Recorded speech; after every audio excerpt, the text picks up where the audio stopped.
तो दोस्तों आज के लेक्चर में हम बात करेंगे multiplicative inverse of a matrix के बारे में कि हम मल्टीप्लिकेटिव इनवर्स को किस तरह फाइंड करते हैं।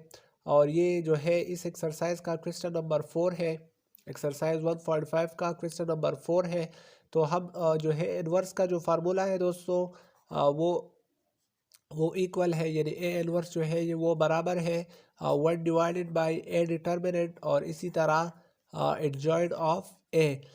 यानी अगर हमें कोई मैट्रिक्स दिया जाए तो पहले हम इसकी डिटर्मिनेंट को फाइंड करेंगे और फिर उसकी एडजॉइंट को फाइंड करेंगे, तो हम जो है उसके इनवर्स को आसानी के साथ फाइंड कर सकते हैं।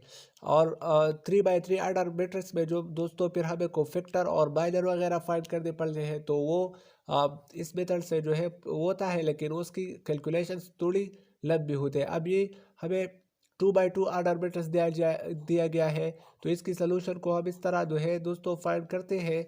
हम यहाँ पर लिखेंगे कि first of all we will find, यानी सबसे पहले हम बात जो है ए डिटर्मिनेंट को फाइंड करेंगे।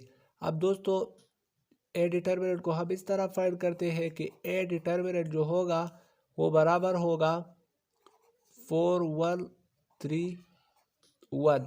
तो डिटर्मिनेंट को हम इस तरह फाइंड करते हैं दोस्तों कि ये जो दो एलिमेंट्स हैं इसको हम मल्टीप्लाई करते हैं, यानी प्रिंसिपल डायगोनल्स के एलिमेंट्स जो होते हैं इसको हम दोस्तों प्रिंसिपल डायगोनल कहते हैं। तो हम इसको मल्टीप्लाई करते हैं और उसको फिर सब्ट्रैक्ट करते हैं इस डायगोनल की मल्टीप्लाई, यानी आप इसको भी मल्टीप्लाई करें और इसको इससे सब्ट्रैक्ट करते हैं। तो 4 1 से आंसर आता है दोस्तों 4, और इसी तरह 4 1 4 और ये माइनस हो जाएगा 3 1 3। तो दोस्तों इसका जो डिटर्मिनेंट आ गया वो है 1।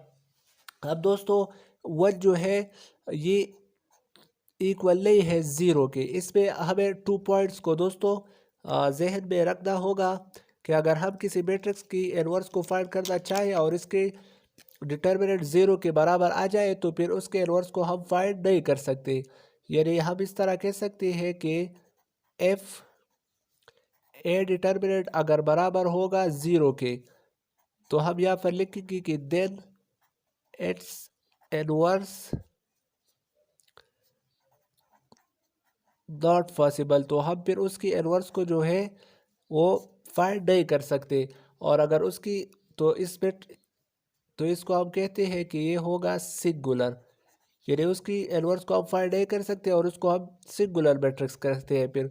और अगर डिटर्मिनेंट जो होगा वो, और अगर एफ ए डिटर्मिनेंट अगर 0 के बराबर नहीं होगा, जैसे यहाँ पर है 1, ये 0 के बराबर नहीं है, तो फिर हम इसको कहते हैं नॉन सिंगुलर मैट्रिक्स, और फिर हम इसके इनवर्स को जो है फाइंड कर सकते हैं। तो हमें ये 2 कंडीशंस जो है ये जहन में रखते होंगे। अब इसकी इनवर्स डिटर्मिनेंट को हमने फाइंड किया तो वो इक्वल आ गया 1 के।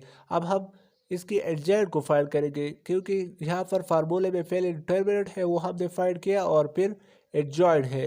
तो एडजॉइंट ऑफ ए को हम इस तरह फाइंड करेंगे दोस्तों कि हम एडजॉइंट को, यानी ये एडजॉइंट हमने अपनी जगह लिख किया और फिर हम ए मैट्रिक्स को लिखेंगे, यानी 4 1 3 और 1। तो एडजॉइंट को हम इस तरह फाइंड करते हैं कि ये वाला डायगोनल जो है प्रिंसिपल डायगोनल, इसकी एलिमेंट्स को हम आपस में इंटरचेंज करते हैं, यानी ये 1 ऊपर आ जाएगा और 4 नीचे आ जाता है। और इस वाले डायगोनल जो है इसकी साइन को चेंज करते हैं, तो ये 1 है तो ये -1 हो जाएगा, और ये 3 है तो ये -3 हो जाएगा। तो दोस्तों यहाँ पर हमने एडजॉइंट को भी फाइंड कर लिया। तो अब हम इसको इस फार्मूले में फुट करते हैं, यानी ए इनवर्स जो होगा वो बराबर है 1 डिवाइडेड बाई डिटर्मिनेंट से आंसर आया है 1 और एडजॉइंट से आंसर आया है 1, इसी तरह -1, इसी तरह -3 और 4।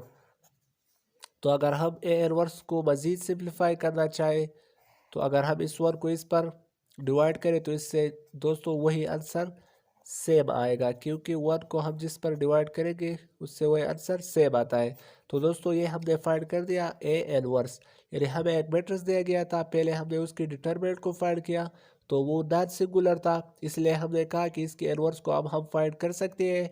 तो फिर हमने उसकी एडजॉइंट को फाइंड किया और उस फार्मूले में हमने उस दो वैल्यूज को पुट किया तो हमने ए इनवर्स को फाइंड कर लिया।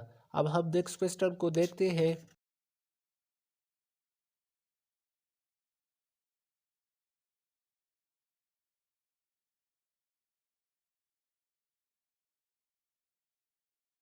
अब हम इसको अगर फाइंड करना चाहें तो हम वही सेम वाला प्रोसीजर है कि पहले हम जो है इसकी डिटरमिनेंट को फाइंड करेंगे और फिर इसकी एडजॉइंट को फाइंड करेंगे। तो दोस्तों अगर हम इस मैट्रिक्स के यहाँ पर हम ये लिखेंगे कि first of all we find C determinant, यानी पहले हम सी की डिटरमिनेंट को फाइंड करेंगे। तो सी डिटरमिनेंट को हम इस तरह फाइंड करते हैं कि 4 - 3 - 1 2। तो हम वही सेम वाला तरीका है, ये और ये हम मल्टीप्लाई करेंगे और फिर आपस में इसको सब्ट्रैक्ट करेंगे। तो 4 को हम मल्टीप्लाई करेंगे 2 के साथ और ये माइनस हो जाएगा -1, और इसी तरह -3 को भी हम मल्टीप्लाई करेंगे। तो सी डिटरमिनेंट बराबर हो जाएगा 4 3 = 8 और ये माइनस अपनी जगह, ये माइनस और माइनस प्लस हो जाएगा और 3 1 = 3। तो सी डिटरमिनेंट बराबर हो जाएगा 5 के। अब अगर हम देखें तो ये भी 0 के इक्वल नहीं है, तो हम यहाँ पर लिख सकते हैं कि देयरफॉर इनवर्स जो हमारे साथ होगा वो क्या होगा, वो एग्जिस्ट करेगा। अब अगर ये 0 के इक्वल होता तो इनवर्स फिर एग्जिस्ट नहीं करता। फिर हम इसकी एडजॉइंट को फाइंड करते हैं। तो एडजॉइंट ऑफ सी को हम इस तरह फाइंड करेंगे कि एडजॉइंट को हम अपनी जगह लिखेंगे, फिर सी मैट्रिक्स हमारे साथ जो है वो है 4 - 3, इसी तरह -1 और 2।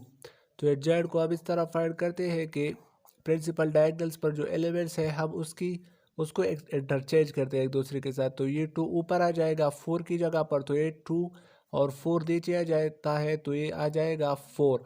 और इसकी साइंस को चेंज करते हैं, यानी ये -3 है तो ये +3 हो जाएगा, +3, ये -1 है तो ये हो जाएगा 1।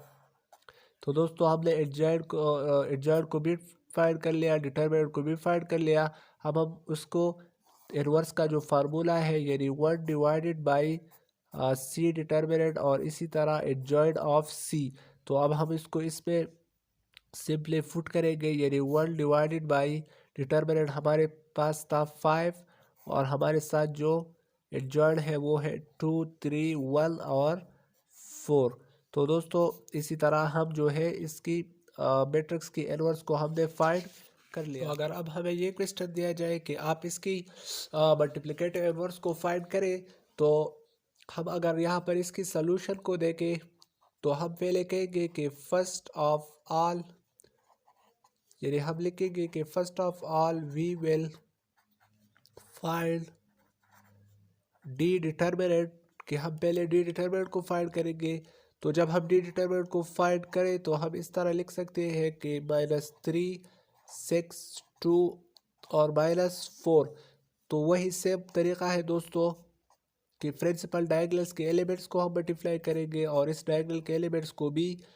तो -3 और -4 ये मल्टीप्लाई हो जाएंगे, इसको हम माइनस करते हैं 2 × 6 से।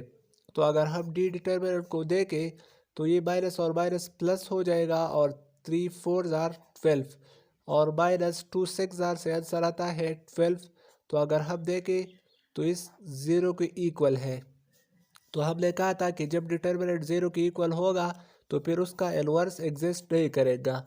तो हम कहेंगे कि देयरफॉर डी डिटरमिनेंट जो है वो इक्वल है 0 के, so it's inverse does not exist. तो हम कहेंगे कि क्योंकि इसका डिटरमिनेंट 0 के इक्वल है इसलिए इसका इनवर्स जो है वो एग्जिस्ट नहीं करेगा। तो हम इसको मल्टीप्लिकेटिव इनवर्स को इस तरह जो है दोस्तों वो फाइंड कर सकते हैं।